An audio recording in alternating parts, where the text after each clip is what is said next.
Hello there, welcome back to today's video. This video, I'm absolutely gobsmacked. Why? Well, let's look at these stats from yesterday. Once again, we have 48 deaths and 665 people that is known to have tested positive. If we're looking now, looking at the UK, 54 people up to now, and it's currently 9:45, along with 967 people that's now been tested positive. Let's take these and put it into Excel.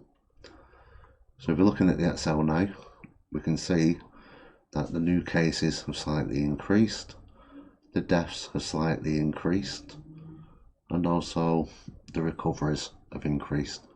Thank goodness, from this a couple of days ago it was 65, it's jumped to 93, and now it's 135. So we can see that we had a massive drop when we all got a little bit scared. We all started working from home, and that was a good thing. It was a great thing because look at how many people got infected. But now we hit last weekend and the number of infections is now going back up again. However, the number of recoveries now is working alongside the number of deaths. It's great news that we're now recovering. The only thing I can say is that it's still low numbers, so there's no real need to panic from the deaths, which is fine. As I always say, compare it to the flu. And if we look at the chart here, we can see that the death rate is going up, but equally the number of new cases is starting to go up. It's had a bit of a trend, but now it's starting to go up again, and we've got overall cases on the increase. The problem I've got is that people are being silly and they're going out and they're going into crowds. I went to Asda today, I've been to the dentist this morning, had old toothache, and they said, right, it's infected, it's another tooth what needs pulling. It ain't your teeth being pulling. I went down to Asda, I went down to the pharmacist, and what we discovered was there's a big queue and everybody stood almost next to each other. That's how it's going to spread. Panic buying shopping, I've gone on about this for a couple of weeks now. Stop it. There's enough food for all, just make sure everybody can gain access to it. What else can we say? You know, people need to start to listen. At the weekend, people went out, big gatherings, you know. I don't know, it just winds me up, it really does at this moment in time. Right, let's go back to the UK on here. This is Worldometer, this is Google Worldometer, you get all this lot. 6,650 cases in the UK, 335 deaths, recoveries is coming along nicely. That is what we want to see, that is recoveries. 335 deaths, still low numbers compared to the flu. The only thing I can say, good on Boris Johnson, he's done lockdown today. Sounds extreme for 335 people that's died. The problem is they should have been done a little while ago, but you know, it's here now. I'll go into in a minute the reason why we've got the shutdown. Obviously, if you're really concerned, if you're depressed, if you're fed up with all this thing, shut the video down now. But we need to look at the flu and what the flu in effect means. So the reason for the shutdown is basically we have the flu.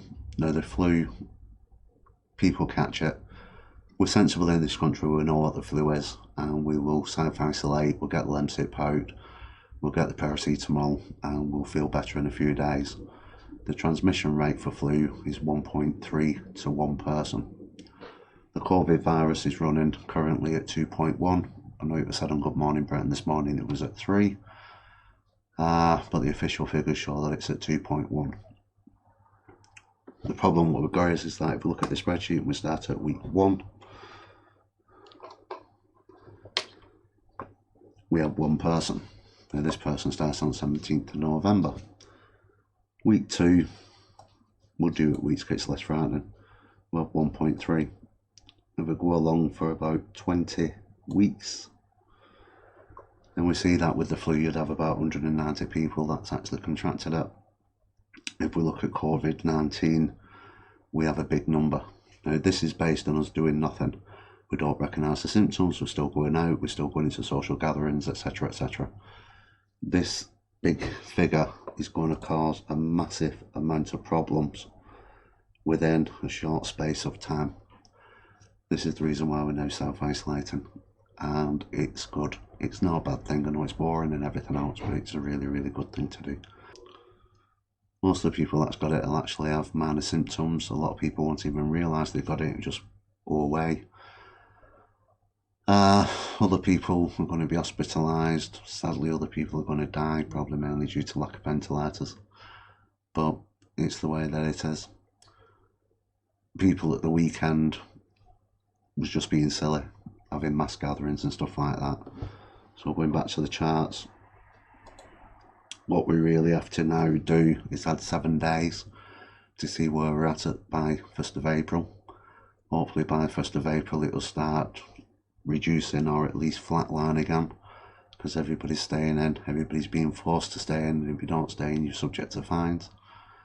Obviously the supermarket's still open, the NHS is still open, chemists are still open. Some shops will have to close, but a lot of shops where they're still selling food and products, they'll remain open. So we really have to see what happens really between now and the 1st of April. Meanwhile, follow government's advice. If you're feeling sick, paracetamol, make sure you've got paracetamol in. If you're feeling sick and an high fever, don't go to the shops yourself, send somebody else. And equally, if you are now shielding, let's say pregnant women should be shielding from the 26th, if that's still announced, because basically everybody's shielding now. If you do NHS shielding, then you can actually register for home services, so you can have shopping, pharmaceutical stuff, repeat medication delivered. So it is a worrying time. It is low figures. It's just that it can spread extremely easily and extremely quickly. So we all have to be careful. Don't defy the government. Stay in. Be safe. We'll do another video in a week on this, because it's quite depressing. It's doing my head and never mind people watching it. And we'll see where we are in a week's time. Meanwhile, if you want to look at the stats yourself, simply click on Worldometer and coronavirus is there. And this gives you all the information that you need to know.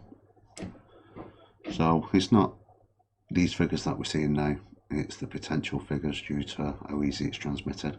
But hey, always see you in a week. I will be doing some videos for cooking. Jamie Oliver's made a good attempt today trying to do his videos, but they're reliant on having stuff in. I'm going to try and make stuff absolutely from scratch. You know, there won't be a great deal of videos coming out, but we'll make a few where really we should have stuff lying around and we can make good use of it. So until then, we'll see you soon.